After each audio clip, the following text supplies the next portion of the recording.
En libertad, con Jano García.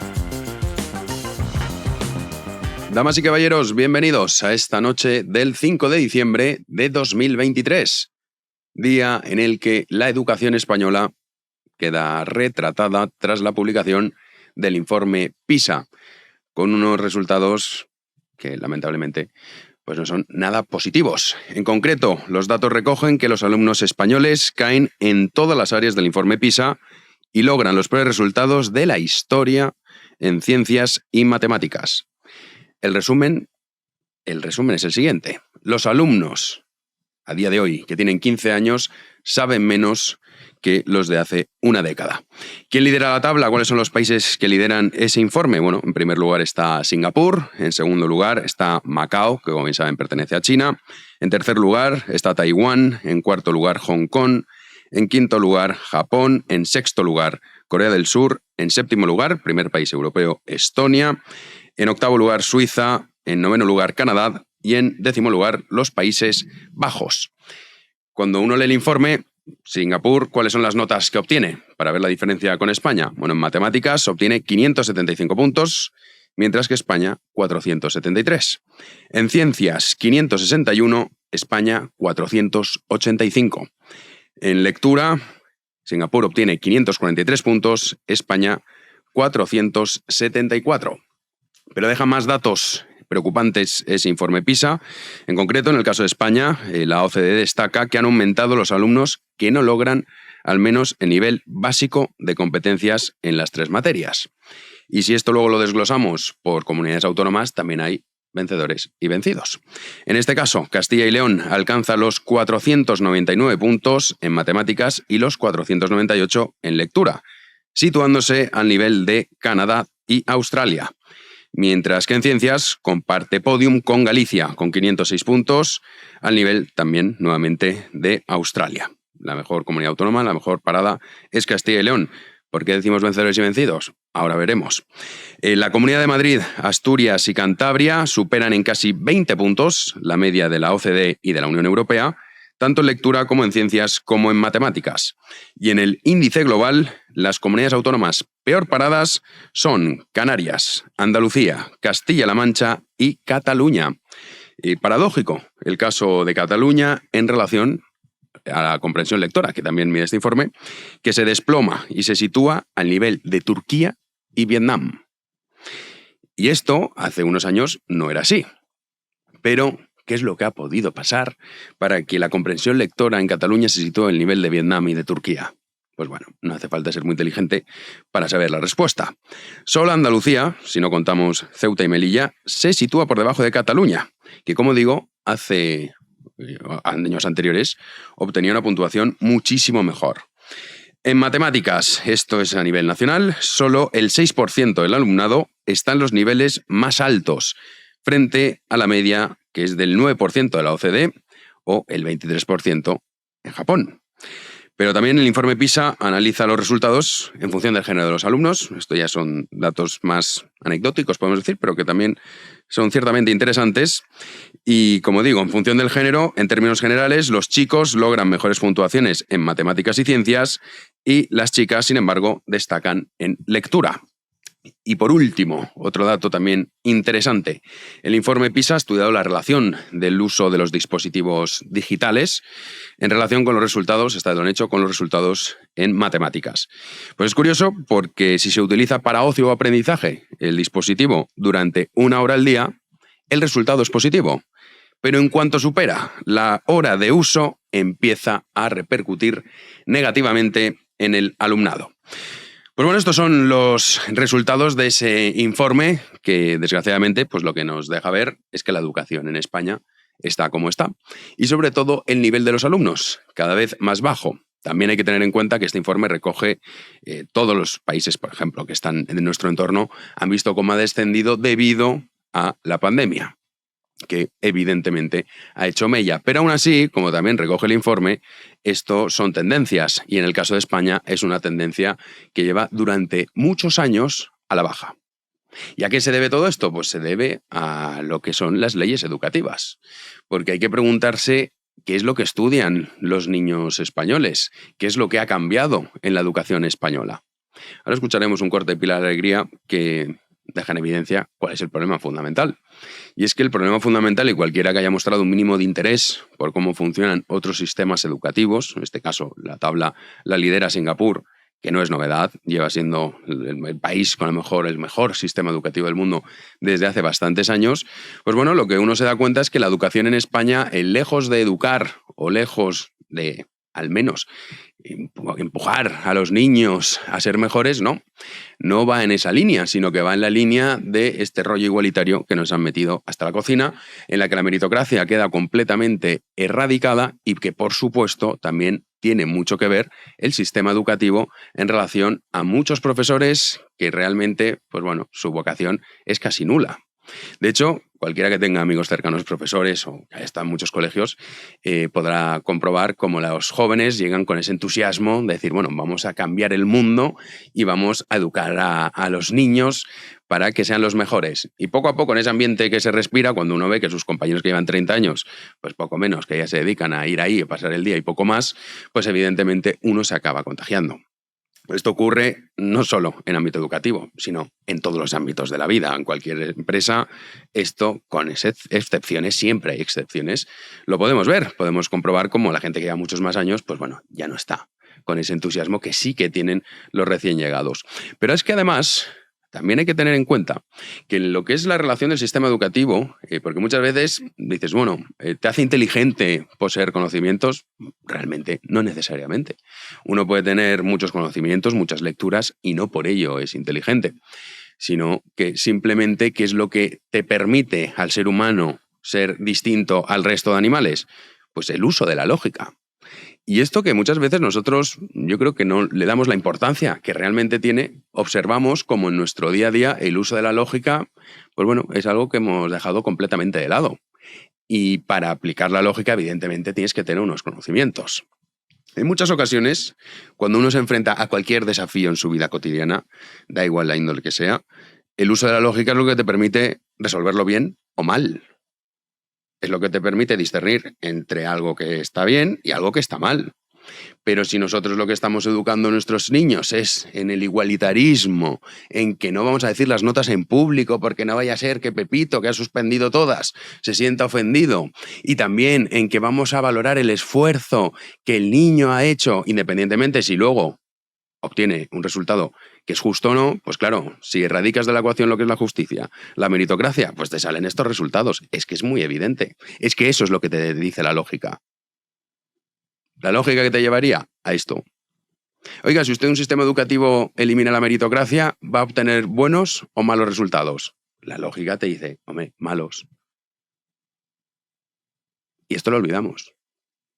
Y el uso de la lógica queda completamente abandonado y no se alimenta.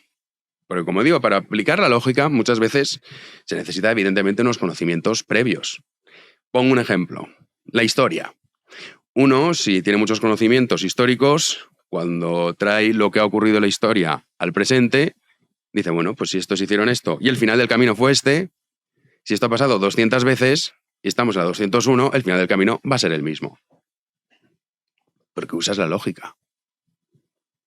Pero aquí todo eso está eliminado. Y entonces somos víctimas, porque las nuevas generaciones son los que pagan ahora mismo, los que están pagando las consecuencias, pero es que esto al final lo paga toda una sociedad. Una sociedad en la que su población, pues desgraciadamente, no está bien formada, al final eso hace mella, independientemente de cuándo haya estudiado usted. Pero como odiamos la razón, odiamos la lógica, pues nos enfrentamos a estos resultados.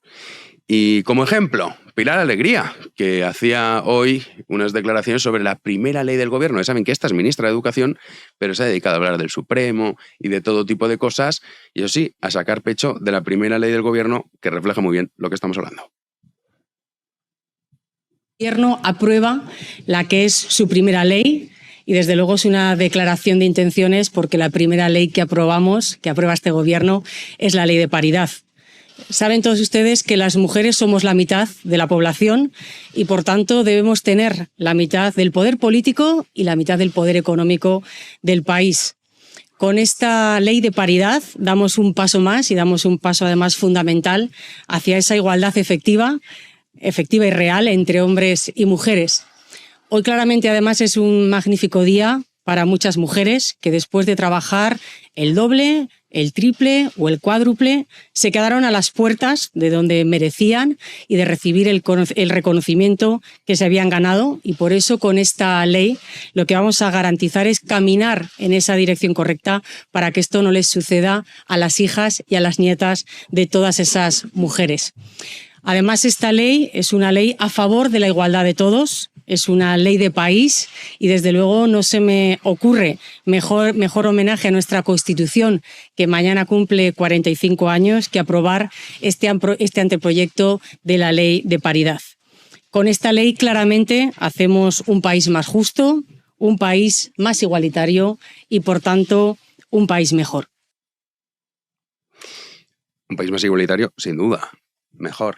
Imposible. Porque de la igualdad nunca puede salir la excelencia. Es imposible. En los colegios están los inteligentes, los normales y los tontos. ¿Qué pasa? Que claro, ahora el tonto no, oye, que no se entere. Y esto además, cuando uno, a mí me encantan los documentales de naturaleza, cuando uno los ve, dice, bueno, pues sí, es lo que es la naturaleza, humana y no humana. Y no pasa nada. Pero aquí Pilar Alegría dice, además que es una frase que es terrorífica. Dice, las mujeres somos la mitad de la población y por lo tanto tenemos que tener la mitad del poder político. Pero bueno, a ver, vamos a ver. ¿No tendría mucho más sentido? ¿No sería más lógico que fuesen los mejores, independientemente si son mujeres o son hombres? Imaginemos que los mejores en un ámbito, el 100% son mujeres. Estupendo. ¿Por qué hay que poner 50% mujeres, 50% hombres? Igual que si en otro ámbito los hombres son mejores que las mujeres, que sean más hombres los que copan ese ámbito. Eso es lo que te determina la lógica. Esto es la irracionalidad. Lo que defiende Pilar Alegría es la irracionalidad. Es la imposición de que los mediocres conquisten ámbitos que no deberían conquistar. Y esto es muy propio de los sistemas democráticos, porque se fundamentan en eso. Todos somos iguales. Hasta para gobernar, cualquiera puede llegar al poder. Incluso hasta para votar, cualquiera puede votar. Entonces, claro, esto ya lo han llevado al extremo. Y es en el poder político y también en el ámbito privado. ¿Por qué una empresa tiene que tener en su consejo la mitad hombres o la mitad mujeres? ¿Por qué si en esa, imaginen que es un mundo que está dominado por mujeres? Porque como refleja el informe PISA, que supongo que esto en un par de años ya lo quitarán, les voy a decir de nuevo, en términos generales, lo que son los resultados en función del género. Los chicos logran mejores puntuaciones en matemáticas y ciencias y las chicas destacan en lectura. Esto también se ve con las carreras universitarias. Hay carreras universitarias que las mujeres, por su propia naturaleza, son mejores que los hombres. Y viceversa. ¿Y por qué queremos acabar con eso? Porque es políticamente incorrecto. Lo que es políticamente estúpido. Pero, como decíamos, aquí no va de lógica el asunto ni va de sentido común. Va de adoctrinamiento, de irracionalidad y de estupidez. Y que nadie se extrañe cuando luego veamos los resultados que vemos en el informe PISA. ¡Comenzamos!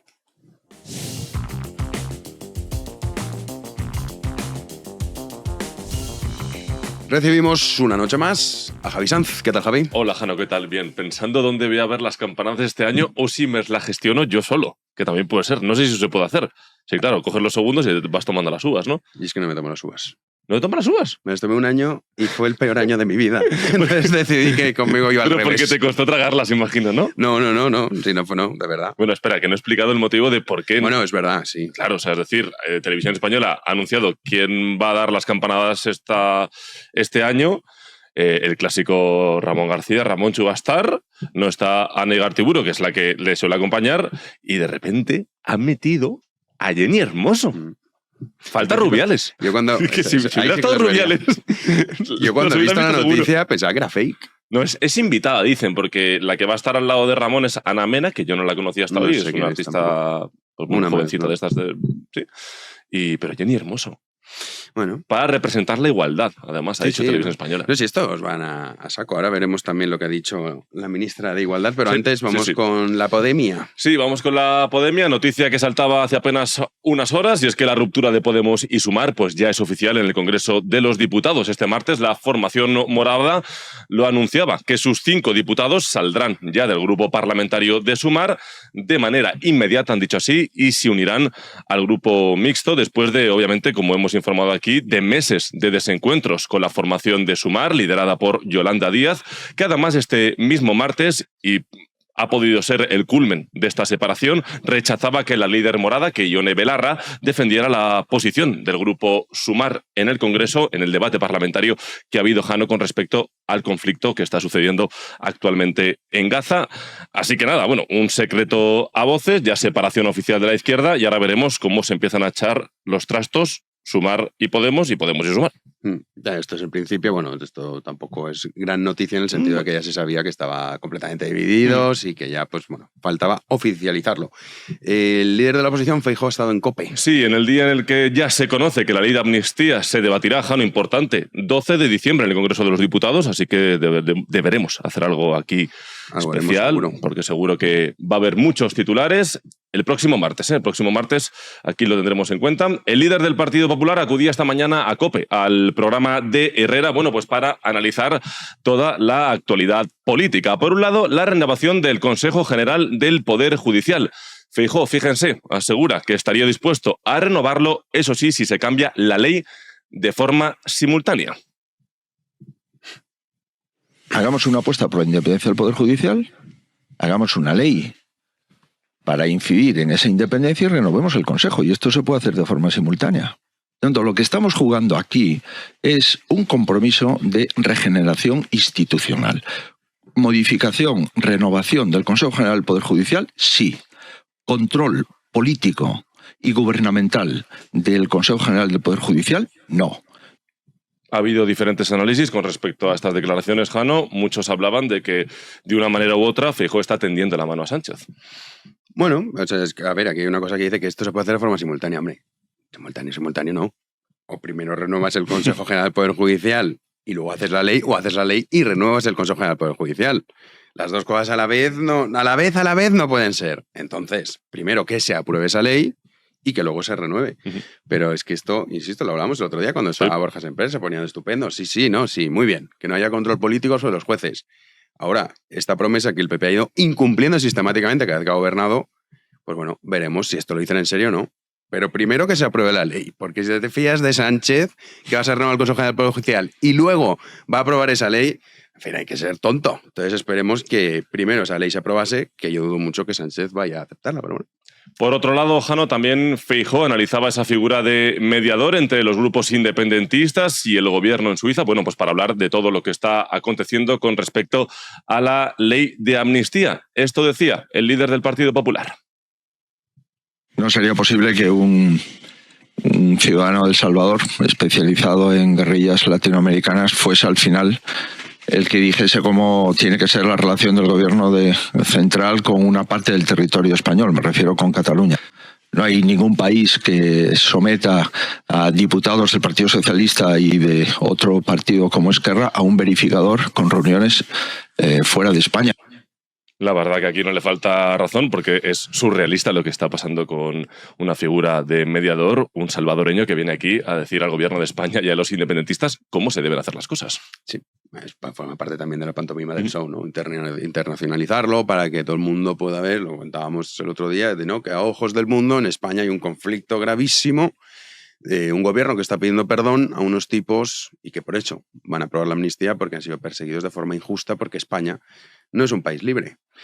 Y bueno, que España es un país libre cada vez menos, eso está claro.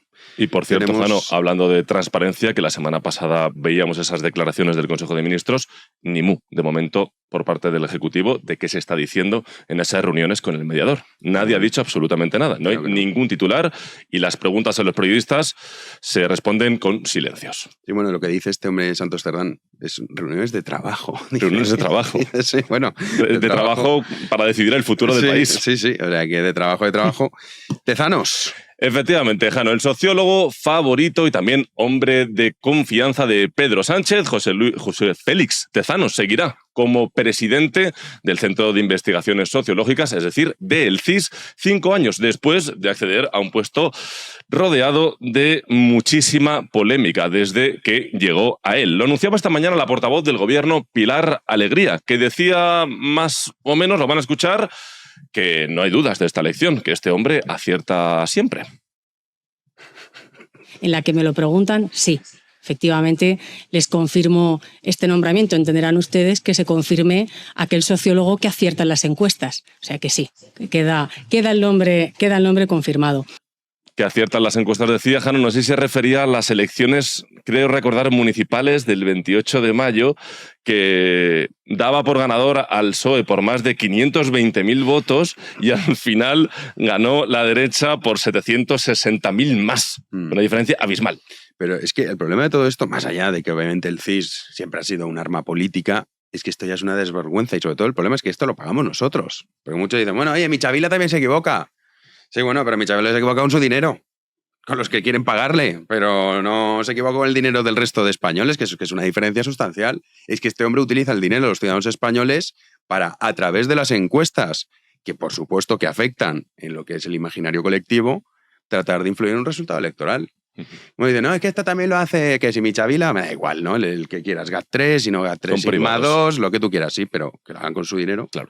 Pues muy bien, oye, si usted ha pagado a un instituto X y luego no acierta, el problema lo tiene usted, que ha dejado el dinero en alguien que no ha acertado. Pero es dinero privado, pero es que esto no, es que esto es dinero público. De hecho, en un momento crucial para el futuro del país, es raro que de momento el CIS no haya hecho ninguna encuesta con respecto a lo que piensan los españoles de la ley de amnistía. Bueno, ya algo se sacarán de la manga. Pero vamos con lo de la ley de paridad, que esto es maravilloso. Sí, efectivamente. Y es que en esa misma rueda de prensa, tras el Consejo de Ministros de este martes, el nuevo gobierno, pues anunciaba la primera ley que aprueba en esta 15ª legislatura. Lo comentaba Jano en su editorial, la ley de paridad. Una ley que el Ejecutivo, recordamos, ya presentó el pasado mayo, pero que decayó por la disolución de la Cámara y también la convocatoria de esas elecciones. Bueno, resumiendo, ¿qué dice esta norma? Pues bien, obligará, atención, a que haya una presencia de al menos un 40% de mujeres, tanto en el gobierno como en los consejos de administración de las grandes empresas, las candidaturas electorales y también los órganos constitucionales. Ana Redondo, la nueva ministra de Igualdad, lo defendía de la siguiente manera. Decía, no hay meritocracia sin paridad. Se trata de que la meritocracia sin paridad no es posible. Se trata, en definitiva, de romper los techos de cristal. Se trata de que las mujeres que tienen mérito y capacidad sobrados puedan llegar en igualdad de condiciones que los hombres a esos puestos de responsabilidad. Y, en definitiva, se trata de avanzar de forma real en la igualdad de oportunidades entre hombres y mujeres y cumplir el mandato constitucional y los mandatos europeos. Ya lo escuchábamos, no hay meritocracia sin paridad y cumplir, dice, el mandato de la Constitución. Sí, bueno, es que además, si uno escucha lo que ha sido su intervención, es incoherente. En primer lugar, la meritocracia con paridad, eso es lo que es imposible, no al revés. No es posible la meritocracia con paridad, porque entonces si tú estás imponiendo un porcentaje, es evidente que no estás permitiendo que los mejores lleguen, sino que lleguen en función de una imposición. El 40% en este caso, cuando sea el 50 el 50, me trae sin cuidado. Pero luego aparte también cuando dice la igualdad de oportunidades. Esta ley no ofrece eso. Tienen más oportunidades, en este caso las mujeres, que en ciertos ámbitos tienen que sí o sí representar el 40%. Y esto lo vemos también con el tema de la policía, bomberos, etcétera, etcétera, lo que son las pruebas, que como sí o sí tiene que haber mujeres, evidentemente sus requisitos son más bajos. Porque si no, la mayoría, porque así lo determina la propia naturaleza del ser humano, evidentemente los hombres son mejores. O sea, que esto no es meritocracia, es que es todo lo contrario, es que es un disparate continuo escuchar a esta mejor. O sea, todo lo que ha dicho es mentira, todo. O sea, es impresionante. Ahora luego lo recuperaremos para la tertulia, porque de verdad es una declaración que es todo mentira, cada palabra que está pronunciando. Y encima se contradice a sí misma. O sea, no puedes decir la meritocracia con paridad. No. La meritocracia con paridad es imposible. Tenemos también el show que hemos visto Sí. del tema de ETA. Sí, fíjense, porque ha habido muchísima polémica, ya no solo en redes sociales, también en medios de comunicación, por un vídeo de 3 populares payasos del País Vasco y de Navarra que, junto a niños, pues piden la liberación de los presos de ETA en una canción claramente de carácter infantil, es decir, destinada a un público infantil. Vamos a ver parte del videoclip, solo un poquito porque la canción no es gustosa para los oídos.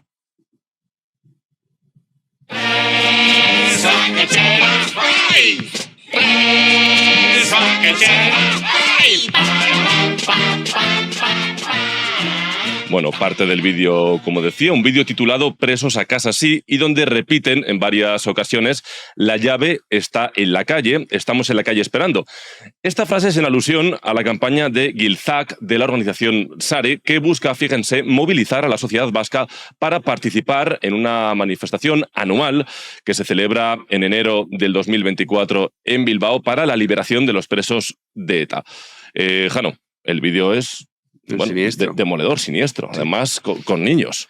Sí, bueno, también es que pedirle a esta gente algo de moral, pues tampoco no debería sorprender, ¿no? No es que utilicen a niños para hacer vídeos, no, es que se cargaban a niños. Sí, y fíjate además porque, bueno, claro. Es que, claro, no debería sorprendernos de esta gentuza nada. Fíjate, Jano, porque este vídeo además ha recibido cientos de críticas, además por parte de asociaciones de víctimas del terrorismo, como el colectivo de víctimas del terrorismo, Covite, que ponía, Héctor, vamos a verlo, el siguiente tuit, que venía a decir que utilizan a niños para pedir impunidad para los etarras, con actitud, además, como lo han podido ver en el propio vídeo, victimista. Puro, dice Covite, adoctrinamiento, vergonzoso e indigno. Era la reacción, Jano, en redes sociales de Covite. Vergonzoso, indigno y siniestro. Pero bueno, estos son los que están formando parte del gobierno. Nos vamos a la tertulia. Vamos para allá. Arrancamos ya la tertulia. Damos la bienvenida a Miguel Rovira. ¿Qué tal, Miguel? Encantadísimo, Jano. Y por el otro lado, saludamos a Dani de Fernando, que te ha copiado el estilo hoy. ¿Cómo estás? Vengo de una comida, no de una oficina, quiero dejarlo claro. Muy bien, muchas gracias por invitarme, Jano. Y Javier Martínez Fresneda. Un placer, Jano, buenas noches. Que hoy vienes más de sport que otros días también. Para contrarrestar. Muy bien. Pero a mí el jersey me queda bien, ¿eh? Bueno, tú, que aquí cada uno a sí mismo se da sus propios halagos. Vamos a empezar, si os parece, por lo que es la primera ley que se ha aprobado, la primera ley que aprueba el gobierno de Pedro Sánchez en esta 15ª, ¿es? ¿No, Javi? 15ª legislatura. 15ª legislatura, efectivamente. Que es la ley de paridad, que bueno, hemos puesto el corte, pero para que lo veáis vosotros, Javi, vamos a volverlo a ver. Héctor, lo tenemos preparado, pues vamos a escuchar a la nueva ministra de Igualdad resumiendo el porqué de esta ley de paridad. Se trata de que la meritocracia sin paridad no es posible. Se trata, en definitiva, de romper los techos de cristal. Se trata de que las mujeres que tienen mérito y capacidad sobrados puedan llegar en igualdad de condiciones que los hombres a esos puestos de responsabilidad.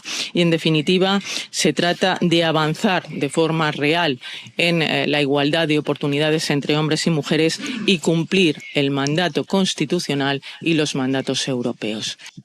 Bueno, primera ley de este nuevo Ejecutivo, pero lo importante, ¿qué dice esta norma? Vamos a repasarlo, ya lo decía en la sección de las noticias, pero lo vuelvo a repetir. Obligará a que haya una presencia de al menos un 40% de mujeres en el gobierno, también en los consejos de administración de las grandes empresas, las candidaturas electorales y los órganos constitucionales.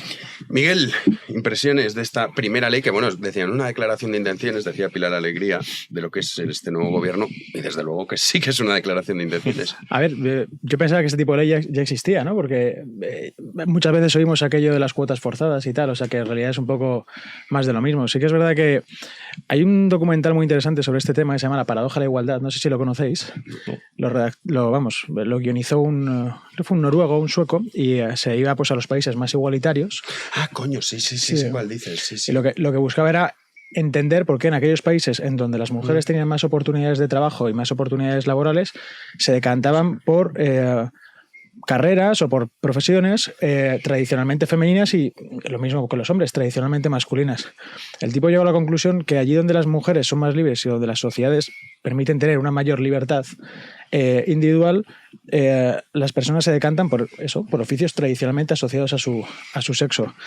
Y que, por el contrario, en los países con menos igualdad, las mujeres sí hacían carreras tradicionalmente masculinas simplemente pues para salir de la dependencia económica. Me parece muy forzado, porque al final hay ciertos gustos o ciertas características que son más inherentes a los hombres y más inherentes a las mujeres. Ahí tenemos las carreras técnicas, ¿no? Más allá de eso, pues no deja de ser una pantomima que busca mediante la cuota y mediante la ley reforzar consejos de administración y de gobierno, ¿no? También ponía la ley, que al fin y al cabo, pues suplirán huecos con mujeres menos preparadas o incluso con hombres menos preparados por cumplir la cuota de turno. Sí, porque puede darse que sea al revés. Claro, puede ser que de repente las mujeres sean más válidas en ese ámbito en concreto, pero como esta ley tampoco. Eso es. Fresneda y luego tú, Dani. Sí, yo apuntando un poco a lo que dice Miguel, yo creo que la ley de igualdad se ha conseguido, se ha convertido en algo que cada gobierno autodenominado progresista tiene que llevar a cabo y aprobar en su legislatura, ¿no? Son un poco como los planes generales de ordenación urbana en los ayuntamientos, que cada corporación tiene que aprobar uno. Pues esto pasa con las leyes de igualdad. Hombre, no parece que aporte nada más de lo que ya teníamos, las cuotas, el contenido mínimo y demás. Yo simplemente, por una cuestión filosófica, ¿no? Hablando de discriminación positiva y de cuotas, es absolutamente imposible hablar entonces de meritocracia. O hablamos de meritocracia pura y dura, sin apellidos, sin nada más, única y exclusivamente personas capaces para llegar a los puestos relevantes, o hablamos de cuotas. Pero una cosa y la contraria es imposible. Danucho. Yo en la misma línea que Javi y que Miguel, la verdad es que me parece un tema súper cansino, tío. O sea, ya como que da pereza por enésima vez hablar de la paridad. O sea, el feminismo patrio está de verdad falto de ideas y no sé, o sea, que se inventen algo nuevo, por favor, o que... No des ideas. No, bueno, no sé, por tener algo que decir, es que es tan evidente que paridad y meritocracia es un oxímono. O sea, es que no, o sea, o meritocracia o paridad, lo que dices tú, las cuotas fijas que... No, o sea, no lo puedo... O sea, me explota la cabeza, vamos. O sea, se ha rebatido tantas veces que me parece un tema absolutamente cansado. Y luego, dos ideas. Una, la has apuntado tú muy bien, Miguel. Da igual las leyes que promulguen, que el hombre y la mujer van a seguir siendo distintos.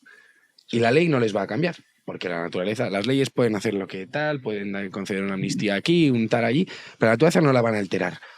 Yo puedo legislar que a partir de ahora tenemos derecho a volar y no obstante Javi no va a salir volando de esta silla, tendrá que salir andando o de un modo en el que su naturaleza le permita salir de aquí, ¿no? Y luego la otra es que tengo un problema con el concepto de igualdad, que no sé cómo formularlo. Lo que sé es que seguro que la justicia no tiene que ver con la igualdad, porque la justicia es dar a cada uno lo que le corresponde y la igualdad es dar a todos lo mismo. Por lo tanto, yo creo que justicia e igualdad no son términos equivalentes, aunque de facto en el mundo contemporáneo sean casi sustituibles uno por otro. Y hablaba Miguel de ese documental, datos de Eurostat, para que veamos sobre todo que muchas veces se dice, no, es que aquí hay pocas mujeres porque, claro, la presión machista del sistema. Pues bueno, si nos vamos a los datos, repito, de Eurostat, del total de alumnos universitarios de grados del ámbito de la formación y la educación, el 79,1% son mujeres. Esto es un porcentaje muy similar en la población universitaria en el área de la salud y el bienestar, que es el 76% mujeres frente al 24% hombres. Entre los estudiantes de grados de ciencias, matemáticas o informática, el 59,2% son hombres frente al 40,8% que son mujeres. En cuanto a la ingeniería se refiere, las mujeres representan el 26,6%. O sea, lo que podemos ver es que es algo que también, por mucho que ahora no estemos a decir, los hombres y las mujeres tenemos gustos distintos. Fijaros, yo os quería contar una anécdota de una empresa donde yo trabajaba, una consultora, que una determinada administración pública encargó a un departamento del que yo no formaba parte un estudio acerca de las carreras de ciencias, lo que se viene llamando las carreras STEM. O los cursis STEM. Es decir, todas aquellas ingenierías y de ciencias puras donde hay menos presencia femenina, ¿no?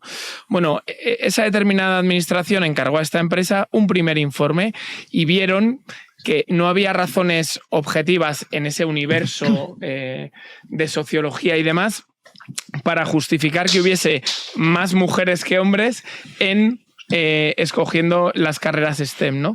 bajaron un escalón, dijeron, bueno, sacamos un segundo concurso y profundizamos la investigación, a ver si en la fase escolar hay algo que hacemos que determine a las niñas huir de esto. Bueno, ese segundo estudio determinó de nuevo lo mismo, no había nada en el currículum que hiciese a las niñas más o menos brillantes alejarse de estas carreras. Al final, lo que tienen estas leyes de ingeniería social, como bien decía Dani, es que se enfrentan contra el muro de la naturaleza humana, ¿no? Y eso es algo contra lo que no se puede luchar. Yo tengo un hijo de 6 meses y 4 sobrinas, ¿no?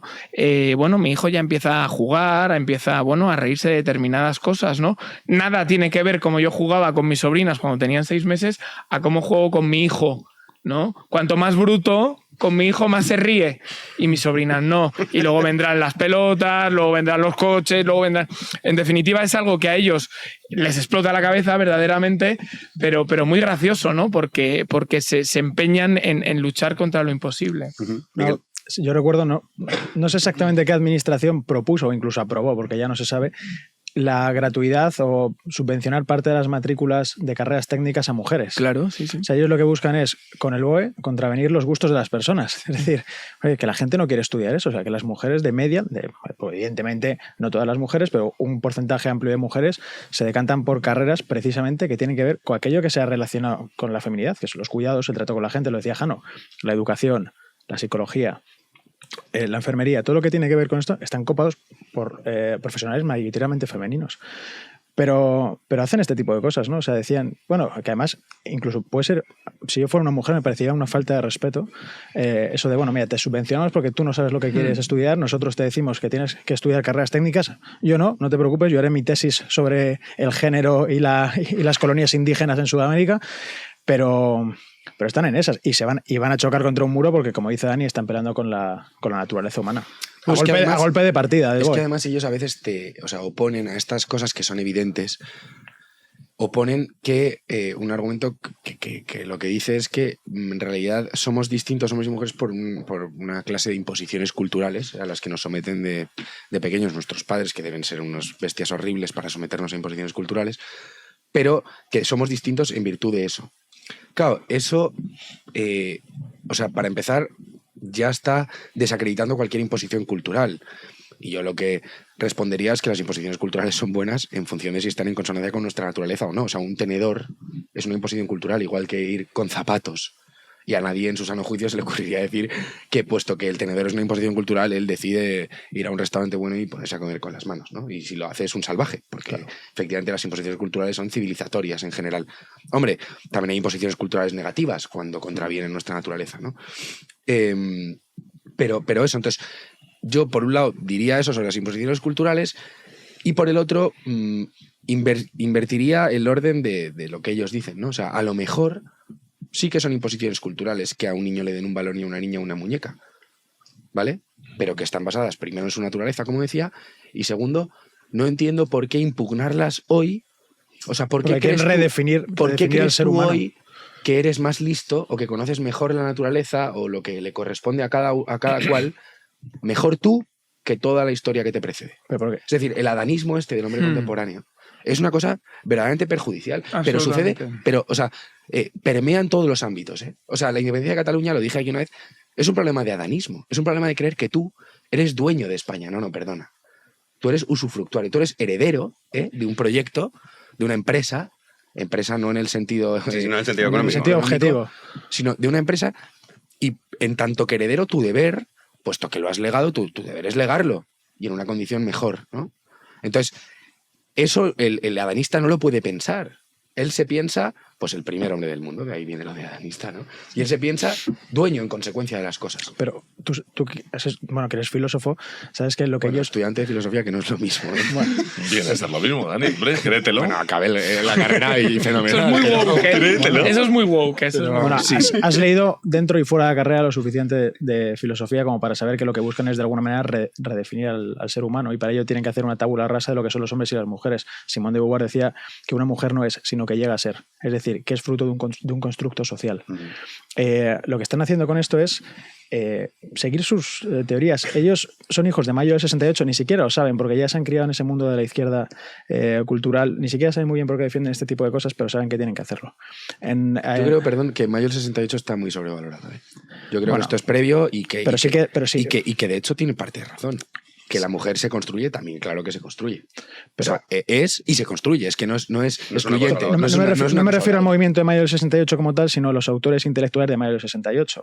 La escuela francesa y mayoritariamente también yanqui. De todas maneras, no es algo cultural. Decía Fresneda que su hijo tiene 6 meses y ya se ojea ciertas conductas. En el documental que recomiendo a todo el mundo, recuerdo, La paradoja de la igualdad, hace un experimento con niños de 6 meses.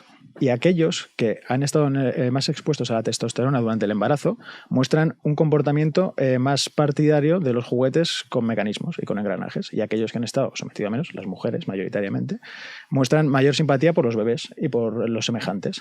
O sea, que no es que sea una imposición cultural, o ni siquiera es que sea estrictamente cultural o mayoritariamente cultural. O sea, parte de una base biológica inherente al ser humano, en este caso a la mujer, que luego, oye, pues una educación puede complementar, porque se ha adaptado previamente a esa biología y no al revés.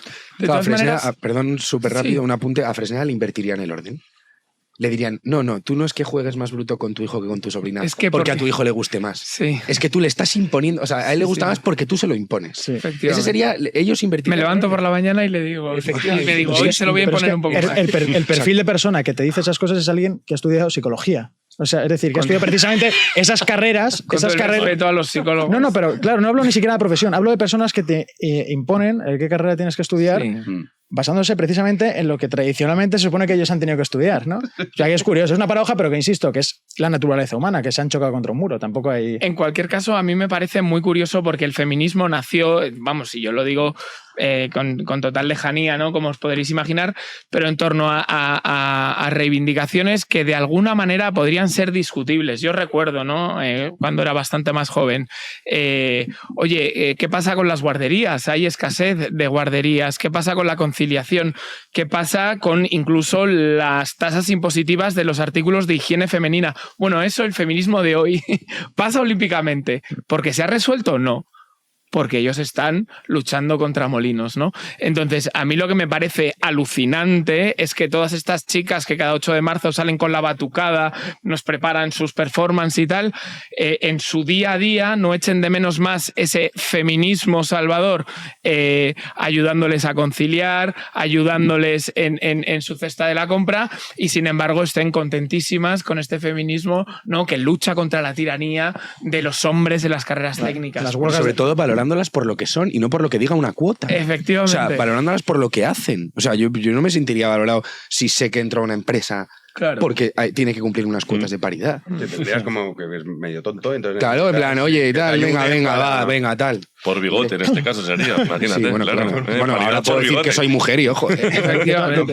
Eso podrías hacerlo. Perfectamente, y que me digan que el bigote, pues te jodes. De todas formas, como ellos tienen un cacao mental muy grande y muy ideológico, todo ese argumentario, todo ese exoesqueleto se cae haciendo una pregunta. ¿Qué es para usted una mujer? Sí. No pueden responderlo. Y hay un documental también sobre esto. Sí, no pueden responderlo. ¿Cuántos documentales ve este chaval? Soy mucho de sofá y televisión española. No, pero ya en serio. Claro, no pueden responder a qué es una mujer porque para ellos la respuesta es aquel que desee serlo. Claro. Pero sí, una definición no puede incorporar el concepto. O sea, por eso se pierden. Por eso cuando Irene Montero le preguntan ¿qué es una mujer? No sabe responder. Sí, pero fíjate que el movimiento feminista, que es contrario al movimiento trans, pero sí que es partidario de las teorías que decías de Simone de Beauvoir, que dicen, no, la mujer se hace. Entonces, claro, si no nace y se hace, dices, bueno, ¿hasta qué punto? O sea, al final del camino de esa teoría es el movimiento trans. Pero es igual que la violencia machista.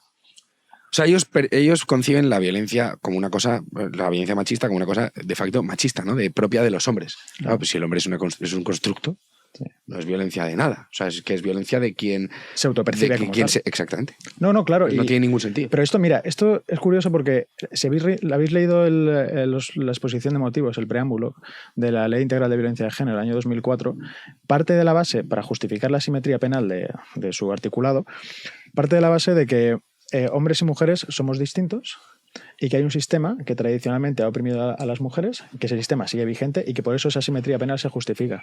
Pero claro, tú no puedes asociar, al menos hoy, con el feminismo de hoy, una fisionomía masculina y una fisionomía masculina, porque si el hombre es quien quiere serlo y la mujer es quien quiere serlo, entonces esa definición propiamente se cae. No tiene ningún sentido. Es una diarrea de... O hay unas personas que nacen mujeres y están desfavorecidas por el patriarcado y por lo tanto hay que protegerlas, de forma que existe la mujer y que nace y que se la perjudica, o la mujer se construye y entonces no habría una opresión sistemática. Eso es. O sea, porque entonces dejarías de... Digo, pues ya, yo mujer, digo, ya pues soy hombre. ¿Y entonces qué pasa? ¿Que ya no me oprimen?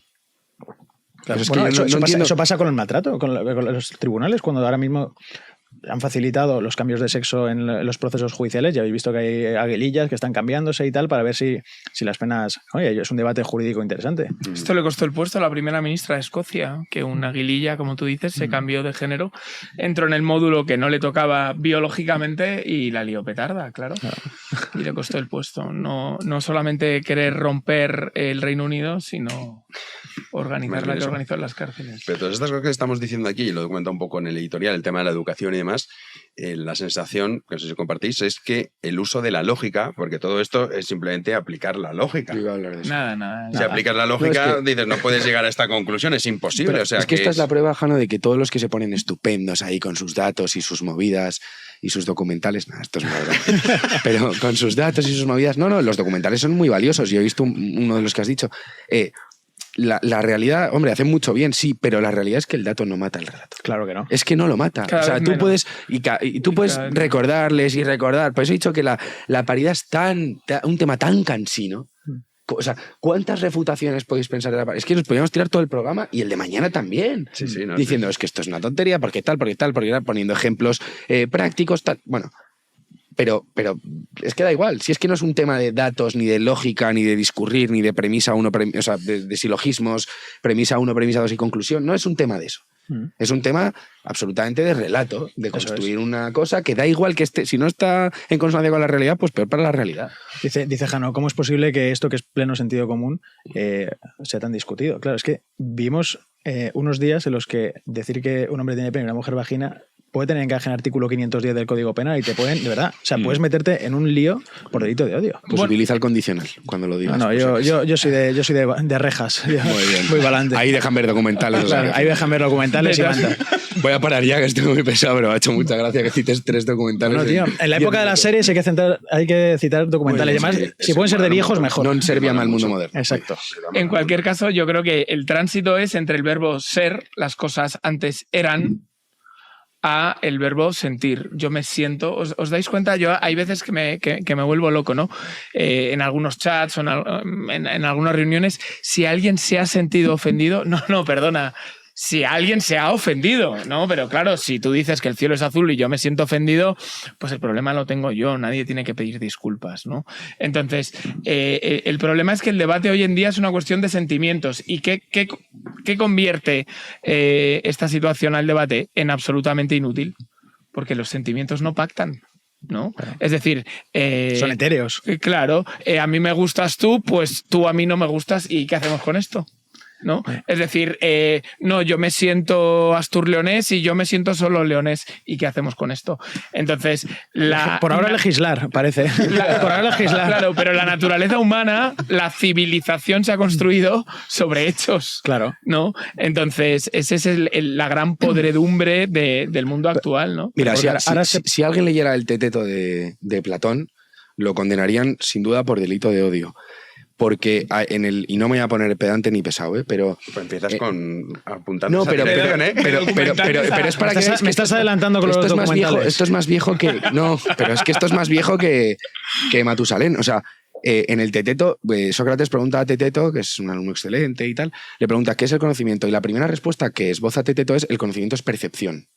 Que es exactamente lo que late detrás de esto. La realidad es lo que yo siento. Efectivamente. Entonces Sócrates le demuestra, además de una forma súper sencilla, la que supongo que no queréis que entre por cómo me estáis mirando, sí. Le demuestra de una forma súper sencilla por qué no puede ser. Fundamentalmente 2 motivos. La primera es que presupones la tesis del homo mensura, es decir, que el hombre es la medida de todas las cosas, ¿no?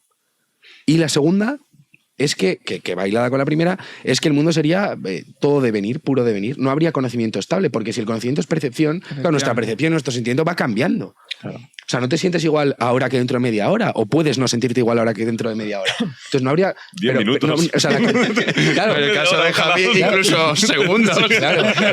O sea, entonces la condición... Estoy un poco nervioso en general. Entonces la condición de posibilidad del conocimiento, de la ciencia, de cualquier cosa, o sea, no existe, o sea, no habría ni ciencia ni conocimiento ni ninguna cosa, ¿no? Porque no habría nada estable, no podríamos conocer nunca jamás nada. Claro, no habría. Por lo tanto, estás negando que pueda haber algo. Eso es adanismo también. Efectivamente. Oye, Fresneda, quería hablar contigo. Dime. Porque el otro día dijiste mi jefe, y te dije, ¿quién es tu jefe? Sí. Neos, Mayor Oreja. Oye, ¿cómo fue el acto? ¿Sabes si vino gente...? Ah, sí, ayer con Cayetana, dices. Sí, hubo gente que se identificó como fan de este programa y de Jano García, no sé si le conoces. No, no tengo el disgusto. Eso que te ahorras. No le gustan nada los documentales. Yo estoy enganchadísimo, pero a Planeta Tierra 3. Me flipa. Madre mía, o sea, es que Oye, yo me lo pongo de fondo, Jano. Que va, tío. Yo tengo que decir que he visto, Jano, estoy contigo aquí. Crown y me encanta, lo digo para poner un poquito de salseo normal a la gente. Yo veo de Crown. Oye, Planeta Tierra está Planeta Tierra 1, Planeta Tierra 2 y ahora han sacado la 3 que cada vez como documental es brutal. Eso es peor es una realidad. No, es brutal. Y te diré, la calidad de imagen y todo es tremendo. Impresionante. Y tienes lecciones. Es impresionante. De hecho, mira, a no le gustan los documentales de la ciudad con más basura del mundo. Tal, nos lo pone Bangladesh. Estoy enganchado a los documentales de Bangladesh, de la India. No, es maravilloso.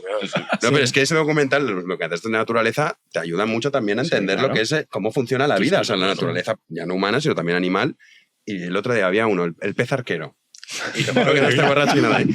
Que es un pez que debajo del agua tira un chorrito Qué maravilla. para tirar a los insectos que están en los arbolitos que están encima. Ah, sí. Entonces, pero no nacen de forma innata aprendiendo eso. Entonces, tienen que fijarse. Hay un evolucionando. claro, van fijándose a ver cómo se hace, porque claro, además estás debajo del agua, entonces están hasta que aprenden. Y hay algunos que, como son tontos, no aprenden nunca. Entonces, lo que se dedican es a seguir al que es bueno para cuando caiga el insecto y robárselo. Pues igual no es tan tonto, ¿eh? Sí, igual no es tan tonto. Pues esto sería el pez comunista, más bien, ¿no? El pez arquero comunista. El liberal sindical de los peces arqueros. Pero bueno, pongo este ejemplo, pero continuamente cada animal que sale, de verdad, te lo llevas a la realidad y es maravilloso. Pero bueno. Veo que los documentales asoman más de lo que parecían un principio, cosa que celebro. Estoy seguro de que va a comisión. Nunca dice nada sin nada a cambio. Va a comisión 100%. No, de verdad, que le gustan cosas muy raras. O sea, es bueno, yo cuando nos ponen los de Bangladesh y tal, acuérdate. Bueno, qué horror. En Sevilla, recién levantados. Interesantísimos. Bueno, qué horror. Es que eso es el mundo real. El mundo real no es esto. O sea, el mundo real no es Occidente, aquí hay que bien, tal. No, el mundo real es lo que pasa en Dhaka, que es súper interesante. Pero bueno,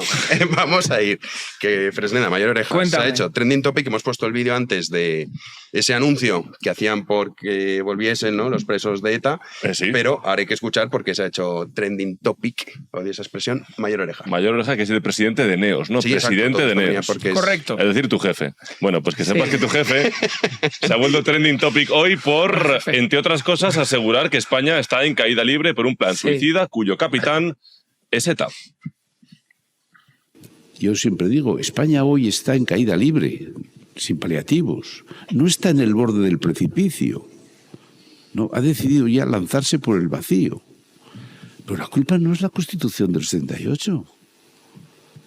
La culpa es de un proyecto letal suicida que sumó a la izquierda socialistas, comunistas y nacionalistas, cuyo capitán general fue esta organización terrorista que se llama ETA.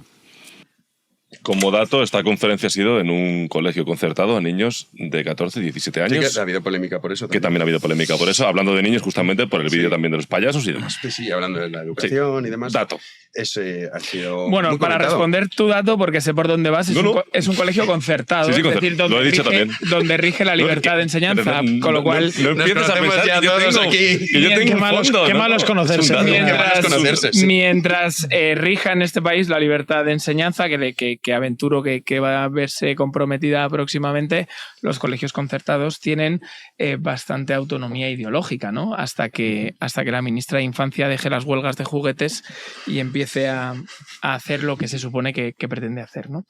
Eso lo primero. En segundo lugar, la conferencia que dio Jaime Mayor Oreja es para hablar de la Constitución. Es decir, que ya sea trending topic en el sentido de escandaloso que un señor vaya a glosar las virtudes de la Constitución, pues nos da idea de en qué lugar y en qué momento está el debate público en España, ¿no?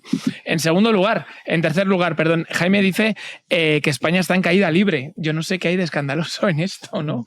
Es algo constatable, ¿no? Pero quizá el escándalo ha venido por lo que comentaba Javi, que era en un colegio concertado, que decían, ay, mira, hablan de adoctrinamiento. Hombre, si vas a hablar de la Constitución del 78, Mayor Oreja te puede valer.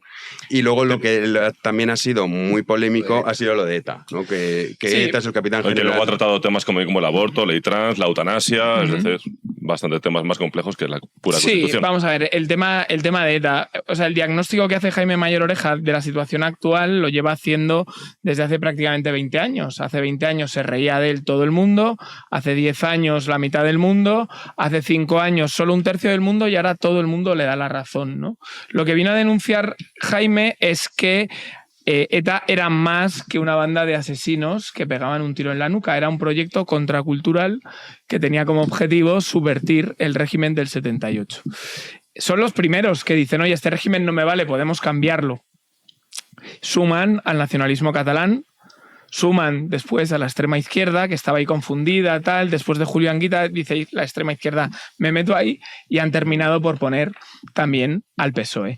¿Quién manda en eso? El más veterano. ¿Y quién es el más veterano? ETA. Entonces, ¿qué dice Jaime? Bueno, vamos a ver. Si ETA hubiese dejado de existir, el proyecto político que alimentaba los asesinatos hubiera desaparecido. Os pongo un ejemplo. Las FARC, por ejemplo, ¿no? Las FARC ha dejado de matar, pero además su proyecto político ha dejado de existir, porque de hecho el partido político que se presenta a las elecciones colombianas ha abandonado el marxismo, el trotskismo, si es que eso es compatible, ha abandonado ese proyecto de comunismo iberoamericano tan de los 70, ¿no? Y entonces yo os pregunto a todos los que se han escandalizado en el día de hoy, ¿qué variante, qué ingrediente político que defendían los asesinos han dejado de defender hoy? Ninguno. Entonces, ¿por qué han dejado de matar? Por una cuestión táctica. Claro. Ellos ven que pierden la calle después del asesinato de Miguel Ángel Blanco y dicen, oye, dejemos de matar. Y encima empiezan a encontrar tontos útiles, sin perdón, tontos, me refiero que con perdón de la palabra, no, tontos útiles que empiezan a ver que les pueden bailar el juego, ¿no? Y entonces empiezan a ver un Partido Socialista vasco que no pinta nada en las instituciones vascas y dicen, hombre, pues si paso por el aro, empieza a tocar poder. Empiezan a ver un nacionalismo catalán como Esquerra Republicana que no pinta nada y se sientan con ellos en Perpiñán y, oye, le dan un foco público que les termina por llevar al tripartito. Están atrayendo a un nacionalismo catalán hasta romperlo en pedazos y aquí tenemos a Puigdemont y a Junts, con lo cual yo entiendo la polémica porque el diagnóstico que tenemos encima, el que nos bombardea permanentemente, es completamente opuesto, pero lo que yo invito a la gente es que pare un momento, reflexione a ver si lo que dice Jaime es mentira o no es mentira. Pero incluso más Perdón. Miguel y luego... Venga, más breve, o sea, un partido que ha incorporado a 44 terroristas en sus listas este verano. O sea, quiero decir, es un partido que es una organización que ha abandonado las armas para meterse en las instituciones. Y el momento que los verdugos gobiernan sobre sus víctimas, que es lo que va a pasar después de las elecciones vascas de los próximos meses, pues el sistema es fracasado. Pero perdona, Miguel, un segundo y te dejo, Dani, que habla mucho. En realidad, ellos ya tenían una herramienta política. Batasuna siempre existió. Sí. Es decir, lo que han hecho es dejar sin actividad una de las ramas del holding, ¿no? Eso que era pegar tiros, pero el resto sigue. Claro. Claro, es que con el caso de... O sea, yo solo discrepo de Jaime en que la culpa... Efectivamente.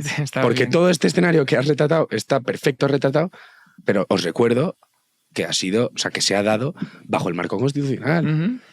Sí, o sea, aquí se han hecho cosas, esos pactos, los toleraba la ley. Son perfectamente legales. Esos, efectivamente. Sí. O sea, la existencia de ETA como proyecto político la toleraba la ley. Correcto. Esa es la realidad. Y entonces, el tema de que lo que dices, que me parece una cosa que se dice muy poco, porque, y sobre todo viniendo de gente del PP, me sorprende gratamente Jaime Mayor Oreja, porque el discurso aznarista... Que ya no forma parte del PP. Bueno, ya, pero no viene de allí. Sí, sí. El discurso aznarista es, no, acabamos con ETA nosotros. No, perdona. No acabaste con ETA. ETA acabó contigo. porque ETA cambió de táctica y te lo tragaste.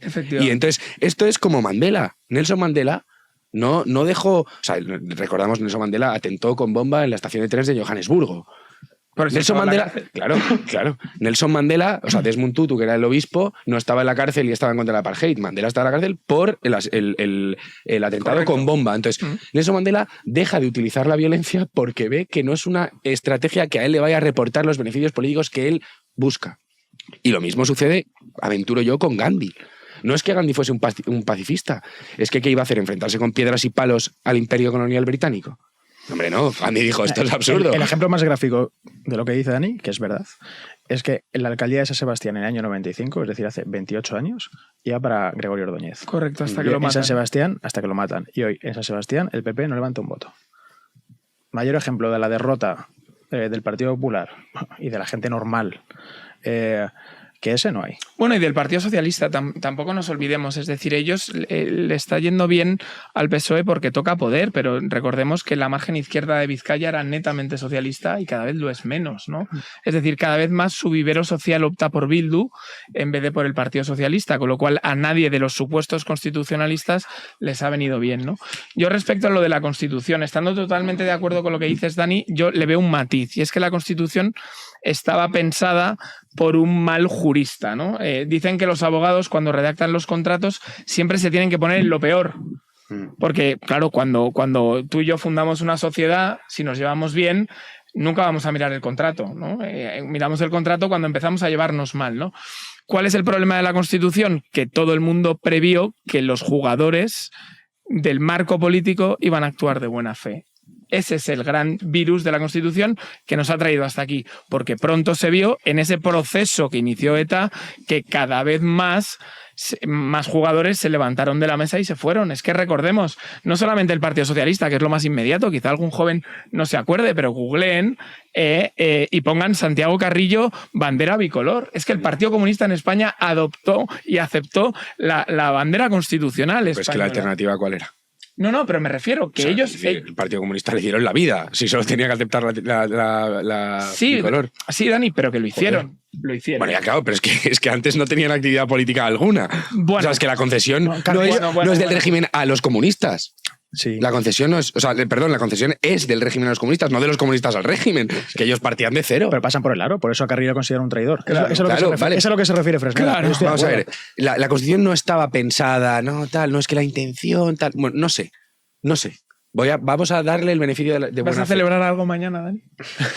Mañana nada. Que os quería la disolución de España. Sí, mañana quien quiera celebrar la Constitución está celebrando la disolución de España. Sí. Vamos a ver. Como tal, no, vamos a dar por bueno que estuviese pensada para otra cosa y que no, en realidad, tal. Pero la realidad, cuando uno acude al texto, se comentó aquí el otro día con Pedro Insua, que lo cuenta mucho mejor que yo, lo debatisteis ayer también, no es que estuviese pensada tal, no sé qué, estaba de facto encaminada, tenía una serie de concesiones, como lo de las nacionalidades, que eran literalmente concesiones para incluir a esa gente dentro. Bueno, yo no te digo que la intención de incluir a esa gente sea buena, mala, regular. Hombre, yo creo que es mala, pero sin entrar en eso. De facto, la Constitución legitima a esa gente. Y de facto, la Constitución permite que esa gente sea, en consecuencia, susceptible de pactar. Porque una vez tú te has sentado en un parlamento, tú claro que puedes pactar. Hombre, nos ha jodido. No te van a decir, no, siéntate, pero tú no pactas. No, ojo, pero la Constitución lo que pasa es que no te pueden sentar. Lo que hay que hacer es no sentarte. Sí, bueno, pero la Constitución no dice, usted va a tener X millones de votos, ¿no? O sea, también te digo, al final... Bueno, vale, pero si tú no existes, no tienes votos. Al juego de la representación. No, pero la democracia también tiene límites. De hecho, aquí no hacemos referéndums de si hay que seguir con la democracia o no, ni de si asesinar está bien o no. Ya, claro, por eso digo, pero tiene límites. La representación. La democracia tiene límites. Lo que pasa es que los padres de la Constitución... O sea, de hecho, es la base de la democracia, la representación. Lo hablamos el otro día. Yo me presento con un partido que dice que va a genocidar a todo aquel que mida menos de 1,60. Eso es independiente de eso. Yo lo que te estoy diciendo es que claro, eso es un límite. La culpa no es de la Constitución, de que el PNV tenga los votos que tiene, de que Bildu tenga los votos que tiene, de que Bildu vaya a gobernar en el País Vasco en las próximas elecciones. Eso no es culpa de la Constitución. O sea, eso, yo lo que digo es que todo es culpa de la Constitución. No, yo lo que digo es que como la Constitución tolera a esa gente ha recibido esos votos. O sea, si no Pero estuviese... yo si te hago esa el gente estuviese razonamiento prohibida... inverso. Yo lo que del razonamiento inverso es, si esa gente está ahí, es porque ha conseguido esos votos. Entonces la pregunta es, ¿qué clase de sociedad tenemos tan enferma que es capaz de votar a un partido como Bildu, por ejemplo? Pero, Jano, que sí, que eso es otro tema, pero que como, puesto que la Constitución empieza en el 78, Jano, esa gente recibe votos a partir de ese texto. Antes del 78 no les votaban. Claro, porque no había la ley de partidos del 76. Sí, pero bueno, obvio, claro. Pero tiene un punto esto. Pero les daba, si tú en el 78, no les daba lo hablamos el otro día, salida, cuando tú legislas a favor de algo, tú lo estás legitimando, tú lo estás moralizando. Eso es. Cuando la Constitución blinda que esa gente exista, que se pueda organizar políticamente, lo que está diciendo es que son igual de legítimos que un tío. El tío que quiere romper España es igual de legítimo para la Constitución que el tío que quiere lo mejor para ella. Si es que es así. Claro, y entonces el problema primero, luego también es un problema obvio que la gente vote a Bildu. Claro que es un problema. Pero hay un problema previo.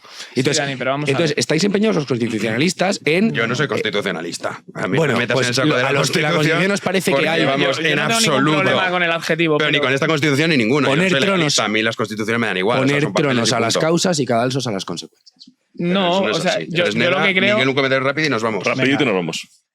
Nah, venga, me dabas a mí. Sí, no, creía que tú a Miguel primero directamente. y luego No, Miguel. vamos a ver. O sea, yo, yendo al final, yo lo que soy es español y defensor de la nación española. Yo creo que la Constitución del 78 es un buen instrumento para ordenar la convivencia. Ese instrumento Pero, Javi, lo se ha que eres demostrado... teórica, Un no, segundo, acabar, que te he déjalo escuchado. Lo que se ha demostrado en estos 40 largos años es que tiene unas goteras tremendas porque permite, entre otras cosas, algunas cosas que has denunciado. Un segundo. Ahora bien, el mal de origen, el mal de origen es el sentimiento de querer integrar, ¿no? Es decir, también había otro tipo de sensibilidades que no han sido desleales con el proyecto constitucional, que levantaron la mano entonces, como por ejemplo el tan bueno, no quiero faltar a nadie, autonomismo andaluz. ¿Ha sido desleal el autonomismo andaluz o el valenciano? La realidad es que no, entonces no lo metas todos en el mismo saco. Hay unos señores a los que hay que señalar claramente como desleales, que han sido los separatistas vascos, los catalanes, los gallegos y la izquierda española, que por manejos de poder, por ansia de poder, les han dado las llaves de la casa. Esos son los desleales. Entonces ahora habrá que reformar la Constitución para que no tengan las llaves de la casa. Pero no condenemos... No me gusta la película, que cierren todos los cines. No, hombre, no. Solo hay cosas que se pueden salvar. No te doy tiempo. No, pero Miguel, solo una frase. Si tiene unas goteras tan grandes, es que igual no es tan buen instrumento. Miguel. Yo creo que el tema de las nacionalidades de la Constitución es importante. Es un error, sí. Creo que el más importante es el autonomismo. Y voy a explicar por qué, pero el andaluz y el catalán. Porque el momento que tú das la potestad a las regiones para tener su propio estatuto y su propia disposición normativa, también lo das para tener una educación propia. Esa educación propia se va a fundamentar en los gobiernos regionales, y los gobiernos regionales van a tender tradicionalmente a chantajear al nacional. Es lo que ha hecho el PNV y es de lo que ha vivido toda la vida. Dices que hay gobernantes que son desleales y otros que no. Juanma Moreno, por ejemplo, empieza a celebrar el Día de la Patria Andaluza. Lamentable, sí. ¿Qué decir? O sea, que no es una... Continúa. Continúa, ha reivindicado a Blas Infante, es decir... Hay un continuismo y hay un sesgo en los autonomismos, y esos autonomismos van avanzados en algunos casos. El catalán y el vasco son las cabecillas, pero el andaluz no va lejos. Y yo creo que el principal problema es ese, porque las nacionalidades, bueno, sí, ha habido territorios históricos tradicionalmente. No hay ningún problema con ello. El problema es cuando le das la potestad a esas regiones para legislar sobre asuntos clave que configuran luego las cosmovisiones de esos votantes. Y esas son, pues, la educación, Pero eso no viene en la Constitución. Claro, es que eso, exacto. Claro, es que eso la no es la Constitución. Sí, pero es que la Constitución sí recoge la creación de estatutos. Y los estatutos son el paraguas inmediatamente posterior a la Constitución en las regiones. Totalmente de acuerdo, salvo por una cambias cosa. la ley, por ejemplo, que dices, los partidos políticos, el PNV y demás que los habéis nombrado, si hubiese una ley que dijese, a partir de ahora que no llega al 5% de los votos, no obtiene representación. Se acaba la historia. O no, Jano, dices? porque en las elecciones europeas de circunscripción única lo que hacen es unirse, entonces tendrías el Galeuscat. Sí, bueno, pero a mí que se vayan al Parlamento Europeo... No, pero que eso lo harían aquí. Claro. Pues ponmelo al 7%. Me da igual. Al 19, porque nunca... Mecanismos hay. O sea, que al final... O sea, todo, ¿culpa de la Constitución? No. Pero bueno, este es otro tema. No, y es que no da tiempo. Me he quedado con la... Otro día le respondes, Miguel. Mil gracias. Nada, se lo hombre. dices ahora. Fresneda, gracias. Dime. Gracias, Danucho. Gracias, Janucho. Y a ti, Javi. ¿Cuándo nos vemos ya? El lunes que viene. El lunes que viene. Joder, qué ¿Cómo tíos, vivís? Cuente. Como el pez arquero. Claro, a celebrar la No, Constitución. que aquí hacemos más cosas. Claro. Guiño, no, no, Guiño, pero es guiño, verdad. codo, codo. O sea, mañana no, porque es fiesta, pero nosotros hacemos cositas. Mañana no es Así fiesta. que mañana es fiesta. No. Sí.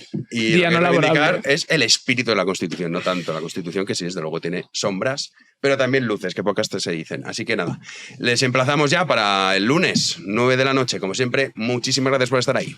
Adiós. Vamos.